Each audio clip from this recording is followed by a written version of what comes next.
से बोलते हैं सोमवार। सोमवार को हम और आप पूजा अर्चना करते हैं, भगवान के नाम का गुणगान करते हैं। जब भगवान के नाम की भक्ति करती है सोमवार को, फिर दिन आता है महाराज मंगलवार।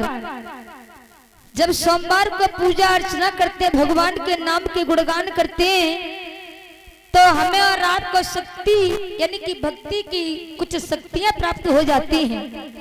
जब भक्ति करेंगे तो भक्ति का रस हमें और आपको जरूर पीने के लिए मिलेगा। जब भक्ति का प्रभाव हम पर और आप पर पड़ता है तो मंगल घर में मंगल कले रहती है, मंगलाचार्य होते हैं, घर में सुख और शांति रहती है, कोई घर में कलेश नहीं रहता है। दिन आता है बुधवार। जब सोमवार को पूजा पाठ करते हैं, मंगलवार को घर में मंगला कार्य करते हैं, तो अपनी आप बुद्धि जो है ठीक हो जाती है। भगवान की कृपा से जब उनके गुणगान करते हैं, घर में मंगलाचार्य होते हैं, तो बुद्धि अपने आप ठीक हो जाती है। दिन आता है बृहस्पतिवार। जब भक्ति का प्रभाव हम पर और आप पर पड़ता है, तो दिन आता है बृहस्पतिवार। तो बृहस्पति जैसे गुरु हमें और आपको प्राप्त होते हैं। फिर महाराज दिन आता है शुक्रवार।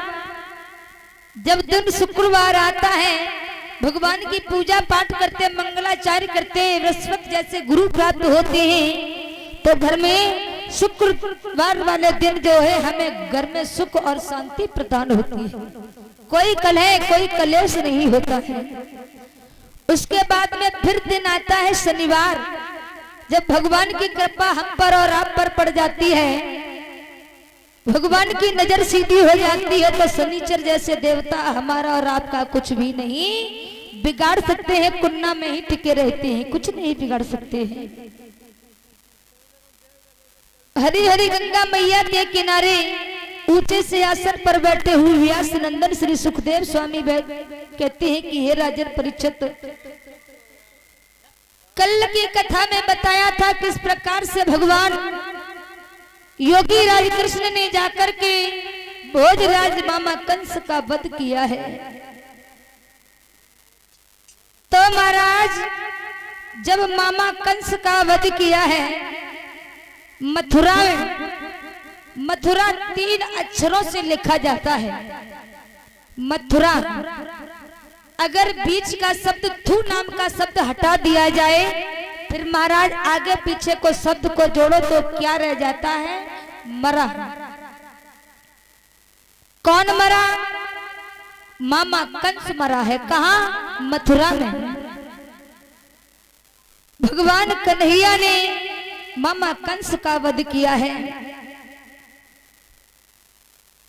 इधर कंस की 2 पत्नियां थी जिनका नाम था अस्थि और प्राप्ति। उन्हें ये बात मालूम पड़ी तो रोती हुई चिल्लाती हुई अपने पति कंस के पास में आई है। कन्हैया ने कहा कि हे मामियों, आप इस प्रकार से रो रही हो, रो रो करके हमें मत रुलाइए, क्योंकि पाप का घड़ा जो है मामा का भर चुका है। इसलिए एक ना एक दिन इस संसार को छोड़ करके हमारे मामा कंस को जाना ही होगा। अत्याचार पर अत्याचार हमारे मामा कंस के जब बढ़ रहा है, तो आज सब दुखी होने लगे हैं मामियों। इसलिए मैंने अपने मामा का वध किया है। अगर हम मामा को नहीं मारते तो न जाने आने वाले समय में मामा क्या से क्या करने वाले थे। जैसा जो कर्म करता है उसे फल वैसा ही मिलता है मामियों। इसलिए आप रो रो करके रुलाइए मत। मैंने मारा तो है, लेकिन ये भी कर्म के अनुसार ही मामा को मारा है। भला मैंने क्यों मारा? ये तो कर्म के अनुसार इस संसार को छोड़ करके चले गए हैं। जिसका पाप का घड़ा जो है भर जाता है, वो एक न एक दिन फूटना ही निश्चित लिखा है। कहाँ है कि हे मामियों,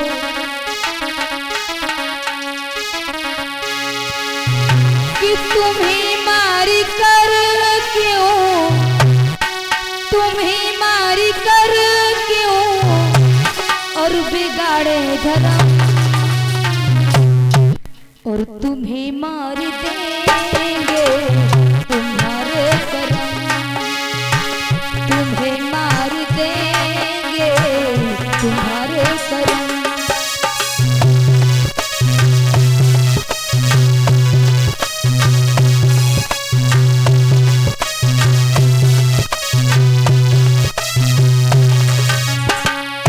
अगर कोई किसी पर वार करता है तो लोग कहते हैं कि उसने उसके साथ में अच्छा नहीं किया है। ये भी कर्म कर्म की रेखाएं हुआ करती, कोई किसी को नहीं मारता है। अपने कर्म के अनुसार ही संसार को छोड़ करके इंसान चला जाता है। कहना है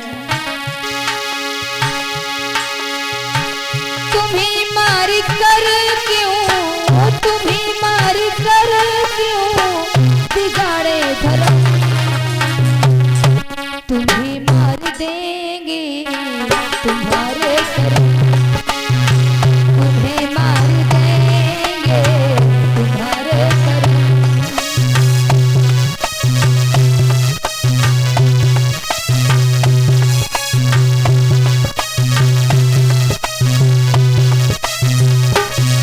और कहा अर्पण है जीवन तुम्हारे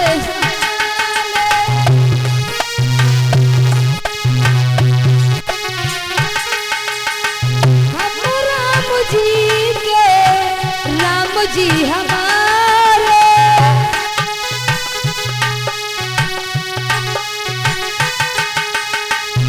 अर्पण है जीवन चरण में तुम्हारे, हम राम जी के, राम जी हमारे।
किसी को नहीं मारता है, कर्म के अनुसार ही संसार से छोड़ करके व्यक्ति चला जाता है। जैसा कर्म करोगे फल वैसा ही मिलेगा। तो महाराज मामियों को समझाया। इधर धीरे धीरे समय गुजरने लगा है। भैया के मुखारविंद से कथा को श्रवण कर रहे थे। प्रसंग चल रहा था उद्धव गोपी संवाद के बारे में। तो महाराज उद्धव ने गोपियों को समझाया। जब गोपियों ने उद्धव को देखा है तो वो प्रेम दीवानी हिरनिया जो है रो करके कहने लगी कि हे उद्धव, आप पत्र को ले जाइए, कन्हैया स्वयं नहीं आए